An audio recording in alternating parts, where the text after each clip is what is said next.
This is Cerebral Cinema. Movies of the mind.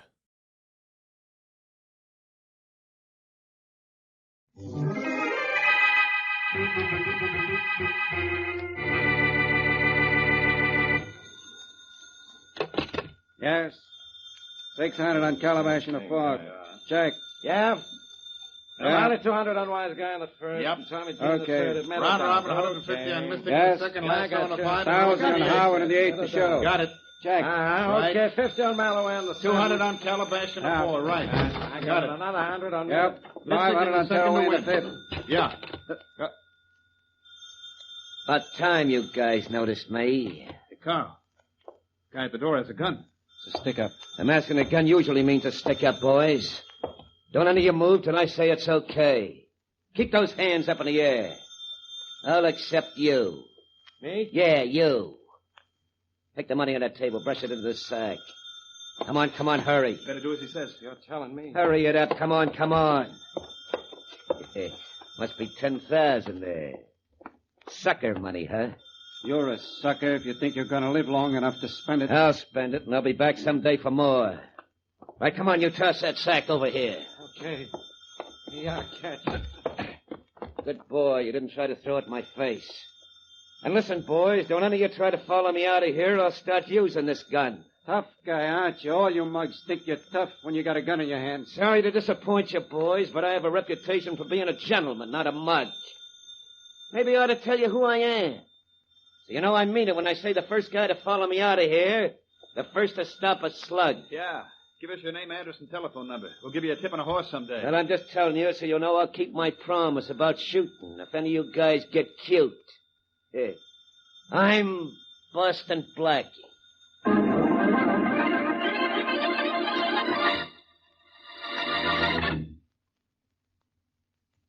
And now on to Dick Calmer as Boston Blackie.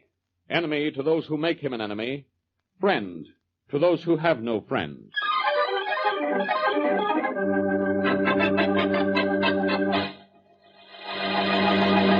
Sit down, Larson. Sit down. Have a peanut. No, thanks, Haynes. I don't like peanuts. Too bad. You don't know what you're missing.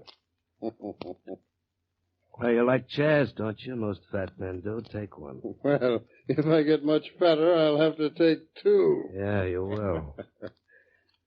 Nice to see you, Larson. I need cheering up. Well, they tell me misery loves company. So I thought I'd come up and be miserable with you. Uh-huh. Your horseroom get robbed, too? Last night. Took $18,000. Ah, you must be doing pretty well. You won't have a peanut? No, thanks. I don't like 'em. That's too bad.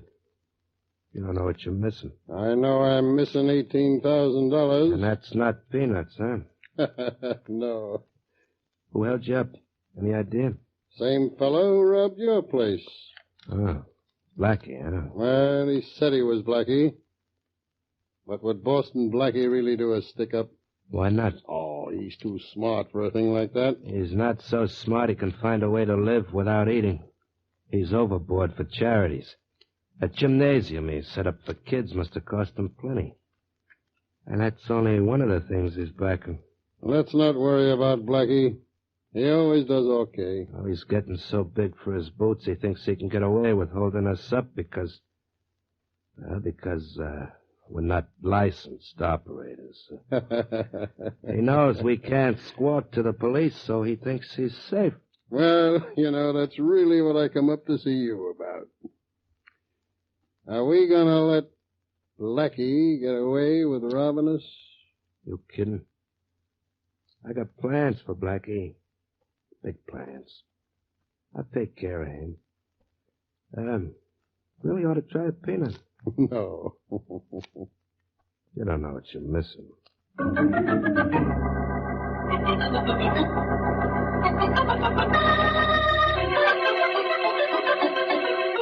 To whom do I make out this receipt, Mrs. Martin? To the Manchester Charities, Blackie, and also write, received from Mrs. Clara Martin. All right. Mrs. Clara Martin. You're sure our organization wants to spend this much, Mrs. Martin? Yes, we all voted at the same time we decided you would head the purchasing committee. I'm very proud you selected me. Even though I have a hunch my friend Mary Wesley talked you into it. I'll work on this right away. We want to buy this home immediately, Blackie. The need is terribly urgent. Children's homes are miserably crowded. The real estate man said he'd hold the property only until tomorrow midnight. Good enough. Well, there's your receipt, Mrs. Martin. Thank you very much, Blackie. And here's the money in this envelope. $20,000. Oh, you didn't have to bring cash, you know. A certified check would have done just as well. I didn't know that. This is all very new to me. Well, it's all right. Mrs. Martin, I'll go out and see about the purchase of that house tomorrow morning. Fine. And I'm going to try to get it for less than $20,000, too. I'll phone you tomorrow and let you know how I make out with the real estate agent. Thank you. I'll be waiting to hear from you. Oh, you won't be nervous with $20,000 in cash in your apartment, will you? I'll put it in the safe right now and sit up all night long with a shotgun across my knees, Mrs. Martin. Thank you, Blackie. The children will appreciate what you're doing. Goodbye, Blackie. Goodbye, Miss Martin. Mm-hmm. Mm-hmm. Oh, back again, Mrs. Martin. Come in. Guess I ain't making an intrusion now, am I, Matt? Huh? Who are you? Guy the boss sent up to pay you an anti-sociable call. A what? A call with an expression of business. Sorry if this is making an intrusion on you, Blackie. I used my etiquette and stood out in the hall till the old dame departed. Look, who are you and what do you... Oh. I might have known. With every face like yours, there's a gun. Only the gun is always prettier. Sure, I'm sorry to do this to you, Blackie. I know it ain't polite to point, especially a gun. But a guy's got to make a livelihood. Never mind the apologies. What do you want? First, I want to offer you a little friendly tip. The boss don't like the idea of you cutting in on his profits, and especially in such a crude manner. That's interesting. It's of great importance to the length of your longevity, Blackie. Oh? The boss says you ain't flashing no rod in any of his wagering establishments anymore, or else you ain't living anymore. Hey, now wait a minute. I What do hate you... to talk to you like this, Blackie, but I'm only working for a livelihood and imparting to you the boss's sentiments. And I'm also taking everything you got to sort of teach you a lesson. Look, you don't think... Don't me, Blackie. I sure hate to do this, but I know. You have to make a livelihood. Yeah. And I don't want to have to impair your health in doing it. So keep your hands up while I see what's around. It's safe. And open, too. Nothing but papers in there. Maybe. Since you were so polite as to have the safe open, I'll be polite and take what's in it. Jewelry. Blackie, you should be ashamed. You were kidding me. And this envelope looks interesting. Look, that envelope isn't mine. And what's in it is... Money. United States currency. Thanks, Blackie.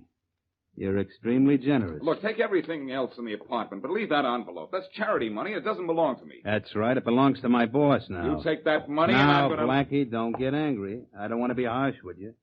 So let you be likewise with me. So long, Blackie. Wait a minute. I'm warning you. If you take that now, money, I'm gonna... Blackie, be nice. Haven't I been nice and polite to you?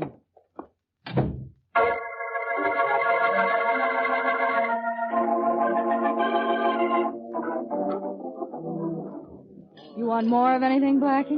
The waiter's looking over this way. No, Jane. So I guess I've had enough for one meal. You're cute, honey. Not enough for one. You had enough for three. Well, food's good for the soul. Yeah, for everything but the figure. Nothing wrong with yours, sweetheart.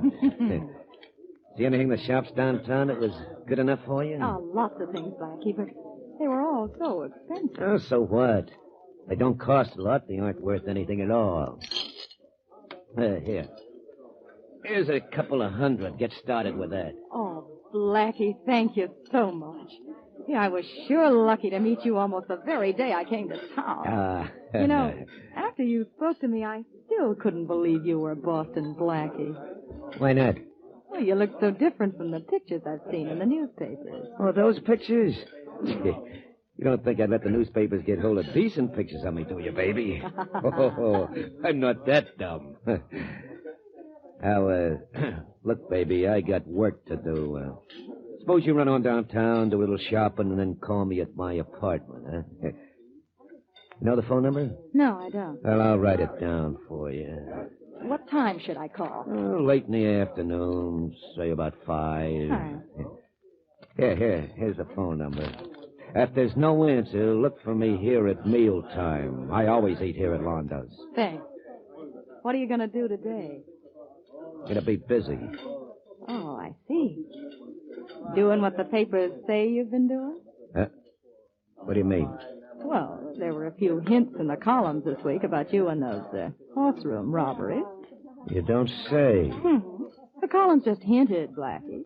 They didn't come right out and say you were the one. Well, I didn't see the columns this week.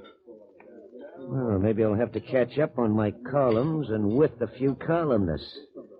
Look, don't phone me at 5, baby. You better make it around 7. Oh, why so late, Blackie? Well, I have a special job to do this afternoon. A very special reason to get my hands on a lot of money.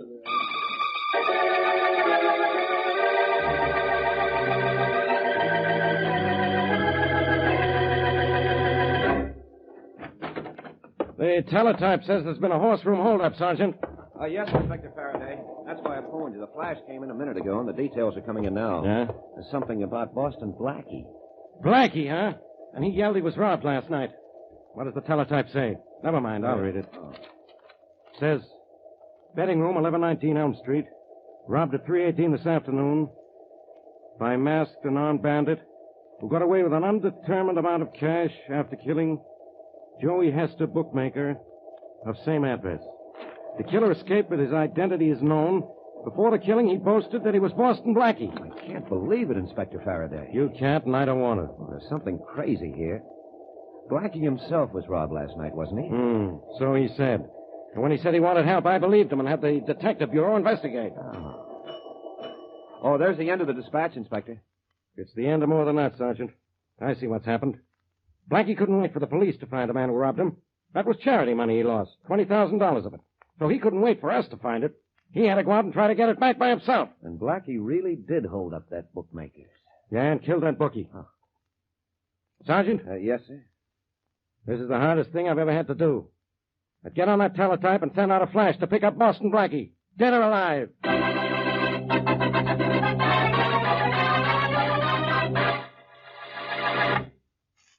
And now, back to Boston Blackie.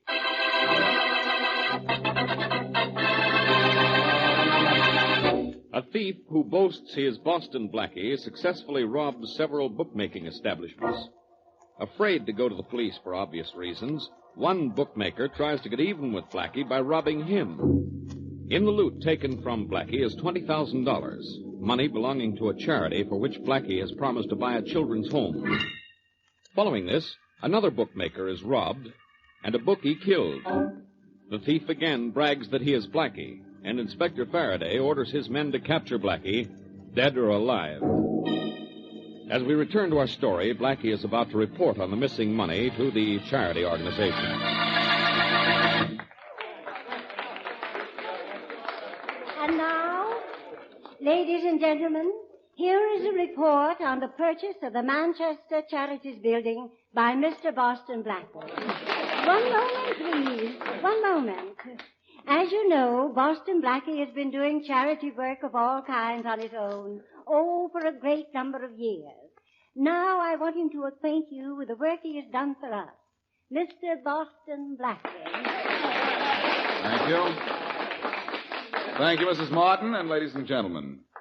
You were generous to give me credit for my interest in charity, but you all know that Mrs. Martin gave me $20,000 of this organization's money with which I was to buy a place for homeless children. And you did it too, didn't you, Blackie? No, I'm sorry to have to report that I haven't purchased the property. Blackie, why haven't you bought the home? The man said he had to have the money by midnight tonight. Wasn't the $20,000 enough? It was quite enough, Mrs. Martin, but I didn't have the money. But I have a receipt proving I gave it to you. You did give it to me, Mrs. Martin. I don't deny that.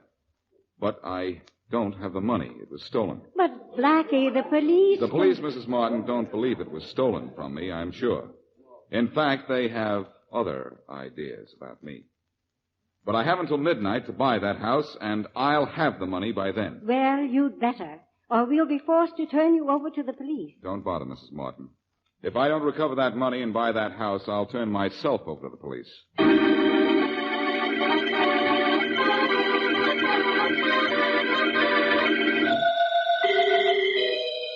$600 on Queenie in the 60. You nuts, that race was over 10 minutes ago, and Queenie ran out. Trying to win. Hey, Pete. Yeah. Pete. Yeah, Carl? Come here, Pete. Grab this dough and take it into the boss. It's getting to be too much sleeve lying around loose. Sure.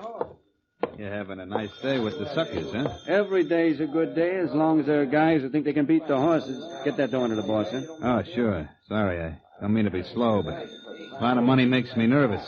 When I'm nervous, I'm slow. That's all right. Excuse me, Mr. Haynes. Oh, come on in, Pete. Well, take for the day doesn't look bad. Now, have a peanut? No, thanks, Mr. Haynes. They don't agree with me. Oh, it's too bad. You don't know what you're missing. Just put the money on the desk here. I'll put it in the safe after I count it. You don't want a peanut? No, thanks. Okay. I see where our friend Blackie didn't learn a very good lesson from you, Pete. Yeah, I heard the bad tidings. He not only took a lot of hard-earned cash, but I understand he left Joey Hester deceased. Yeah, we'll have to... Just relax, you two. Nobody's going to get hurt. Boss, it's a stick-up again. This is getting monotonous, huh? Yeah, and I know who's behind that mask, too. Our friend Boston Blackie. Good guess, Haynes. Now I'll just take that I hate dough. to do this to you, Blackie. Hey, you fool, don't reach for your gun. Most brave guys are dead, aren't they? Okay, Haynes, now I'll take your money. Go ahead, take it. Take the whole place if you want to. I'm getting out of here. Yeah, but not you're going where you think.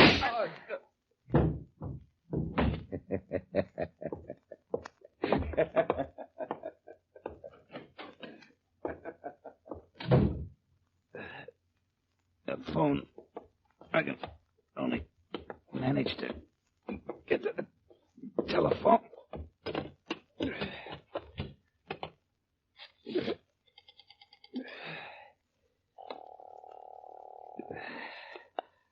Operator? Get me the police. One moment, please.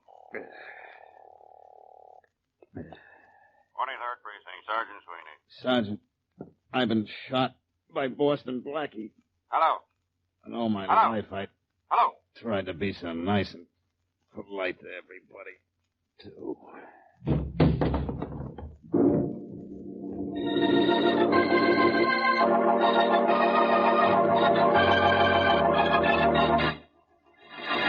You know, Faraday, it seems to me that I'm in this office of yours almost every day. I must like it here. Blackie, this is not the time to fool around. You're in trouble, and you know it. Yes, I know it. And what's worse than that, I know it. When you know anything, that's news, Faraday. But as usual, you're wrong. I didn't rob those bookies, and I didn't kill anybody. Somebody's impersonating me. Will you stop trying to be funny? Faraday, that's the truth. You ought to know it. Look, Blackie, will you quit acting so innocent? This is tough enough as it is. I don't like any part of it. Well, I don't either, especially this part. But, Faraday, I can prove what I'm saying. Give me a few hours' time. Nothing doing. I've heard that one before. Please, Faraday, just a few hours. No. 5 hours. No. 4. No. 3. No, I said. Well, all right. Look, I have to go into the next office in a minute. Go ahead, I don't care. Well, you better be here when I get back. You understand? Yeah. I understand. Yeah, and I want you to understand this, too. If you're not here when I get back, don't forget I can pick you up in, say, 2 hours. And what's more, I will.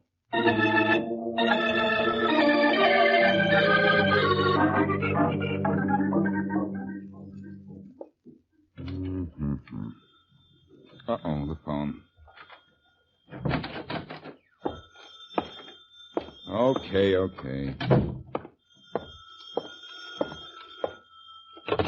Hello. Hello, Blackie. Yes? This is Jane. Who? Jane Powers. You told me to call you at 7. I did? Blackie, what's What's the matter with you? Don't you remember? Well, so much has happened today that who'd you say this was? Jane. Oh, Jane. Well, why didn't you say so? I did. You did? Yes. Well, the connection must have been bad. I didn't hear you. I was hoping you'd call. Well, you asked me to. Oh, that's right, I did. Oh, I'm glad you remembered something. You know, the funny thing about that paper with your phone number on it, though, the one you gave me in the restaurant today, Uh-huh. I thought I wasn't going to be able to call you. Why not? I lost the piece of paper, but I got your number from information. Wasn't I smart? Oh, I'm getting pretty smart myself. Where can I meet you? Well, do you think it's safe for us to meet? I mean, with the police and... Well, it isn't safe for me to go wandering around the streets, but I'm not far from the public library. Will it be safe for us to meet there? Yes, if we don't meet in the reading room. Tell you what, I'll meet you on the west side of the library between the second and third partition. All right. At what time? Between 8 and 9. Between the second and third partition.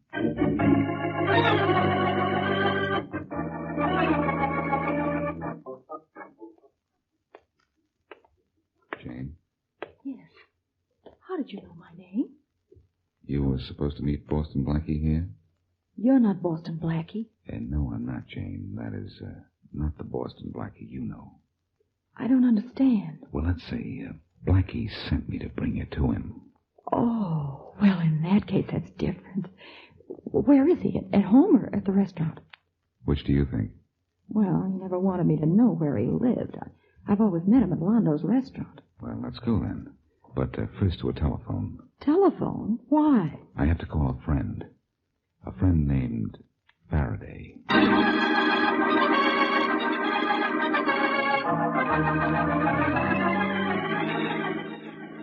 There's your Boston Blackie. It's an improvement. He always eats in this restaurant. He's the man sitting at that second table there by the wall. How did I ever get mixed up like this? Never mind. You stay here with Faraday, Jane, like a good girl, and nothing will happen to you, just as we promised. Okay. Blackie, are you sure you want to go over there and grab that guy alone? I've got the place surrounded by cops. But, I have a personal interest in this guy, Faraday. And you may be just a little too impersonal about the way you treat a killer. Let me have 2 minutes with him, and then you can have him for the rest of his life. Go to it. That won't be for long, either. Go ahead. Thanks.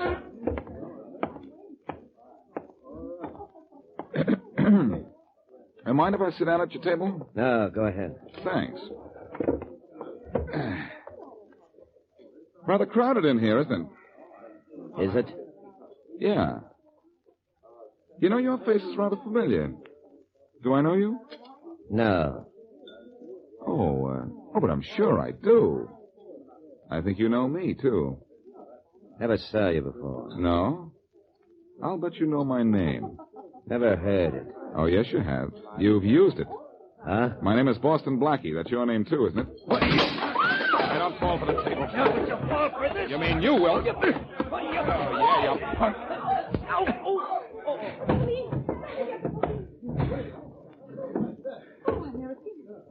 Come on and get him, Faraday. Okay. Everything he has is yours. With the exception of a few dollars, I imagine. Yeah.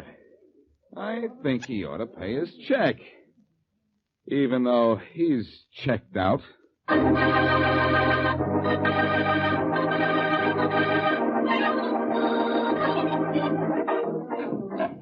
Nice mess we're making of that guy's room, Blackie. You think he told the truth when he said the loot was stashed here? Yep, Faraday. And here it is. All of it?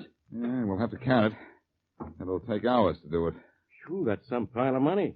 The whole wall must be full of it. And don't forget, 20,000 of it is mine. Our would-be Boston Blackie admits he robbed Haynes, the bookie, and killed Pete. And it was Pete who robbed me. I know you got 20,000 coming, dear. You'll get it. And those kids will get their home, too, huh? Say, did you ever find out why that guy called himself Boston Blackie? Yeah, it was in his confession. He planned on leaving town after he was through here. And he thought if he used your name, the bookies themselves would get you if we didn't. Kind of cute, wasn't he? Well, that girl of his, that Jane, she was cute. She was dumb. Same thing. Cute, Dumb. Oh, I wouldn't say that, Faraday. You wouldn't? No. For instance, you're not cute.